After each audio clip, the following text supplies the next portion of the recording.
Inslee was the first to stand up after the president asked the governors in the room if anyone had ideas or suggestions. And Governor Inslee started by talking about Washington's recently passed extreme risk protection order measure. But then he launched into criticism of one of the president's proposals, and he didn't hold back. Now, I know that you have suggested arming our teachers. And not your teachers. Not your, arming a small portion that are very gun adept, that truly know how to handle it. Because I do feel, Governor, it's very important that gun-free zones, you have a gun-free zone, it's like an invitation for these very sick people to go there. If I may respond to that, let me just suggest whatever percentage it is. I heard at one time you might have suggested 20%. Whatever percentage it is, speaking as a grandfather, right, speaking as a governor of the state of Washington, I have listened to the people who would be affected by that. I have listened to the biology teachers, and they don't want to do that at any percentage. I've listened to the first grade teachers that don't want to be pistol packing first grade teachers. In an exchange that's made national headlines, Governor Inslee took aim at President Trump's proposal to arm some teachers with guns to prevent future school shootings. Now, I just think this is a circumstance where we need to listen, that educators should educate, and they should not be foisted upon this responsibility of packing heat in first grade classes. Nobody's forcing anybody to do this.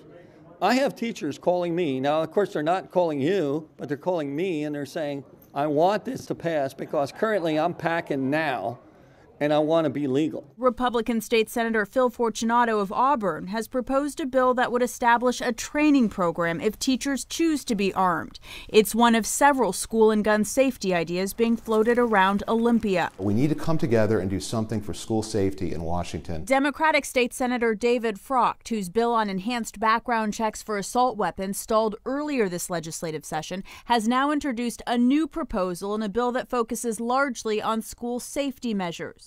But it would also raise the age of purchase for semi-automatic rifles or shotguns with tactical features to 21 years old, as well as add a state background check in addition to the federal one. Right now, Nicholas Cruz, the shooter in Florida, would be able to have purchased his weapon in Washington the exact same way he did in Florida.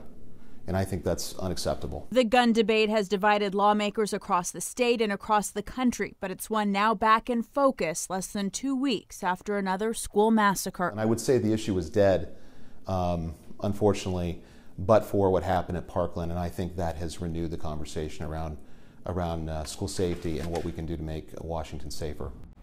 And Washington state lawmakers have just 2 weeks until this legislative session ends, so any school or gun safety bill would have to move very quickly through the legislative process at this point. Senator Frocht's bill has its first hearing tomorrow morning.